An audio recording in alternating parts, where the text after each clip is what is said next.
Seni indi görmeli der mi? Yanına men gelmeli der mi? Ayday gülüm bu gece seni öpmeli der mi?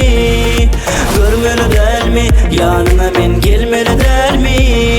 Ayday gülüm bu gece seni öpmeli der mi?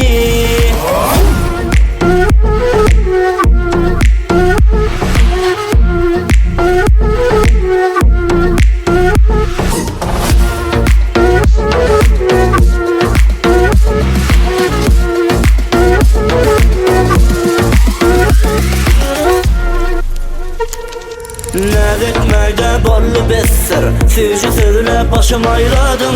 Bu yüreğe sen gereksin, mendine seni sayladım. Yalnız sana bağlıdır ömrüm, dini sensin benim gereğim.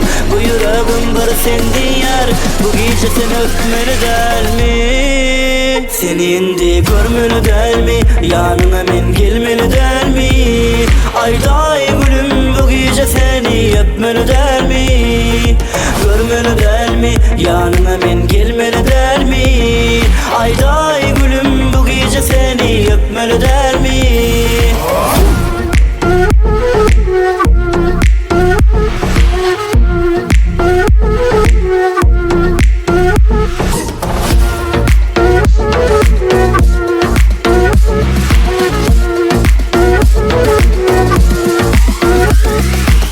Senin bilen geçmeli yolum, özge yerim tutup bilmel. Varlığında duyuşum yali, bana baktı berip bilmel. Yalnız sana bağlıdır ömrüm, dini sensin benim gereğim.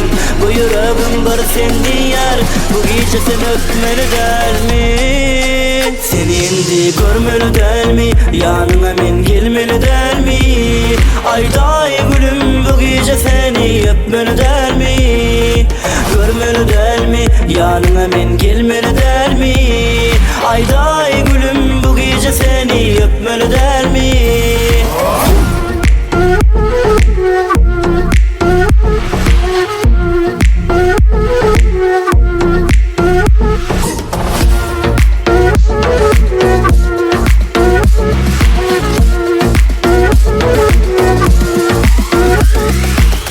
Yalnız sana bağlıdır ömrüm, dini sensin benim gereğim.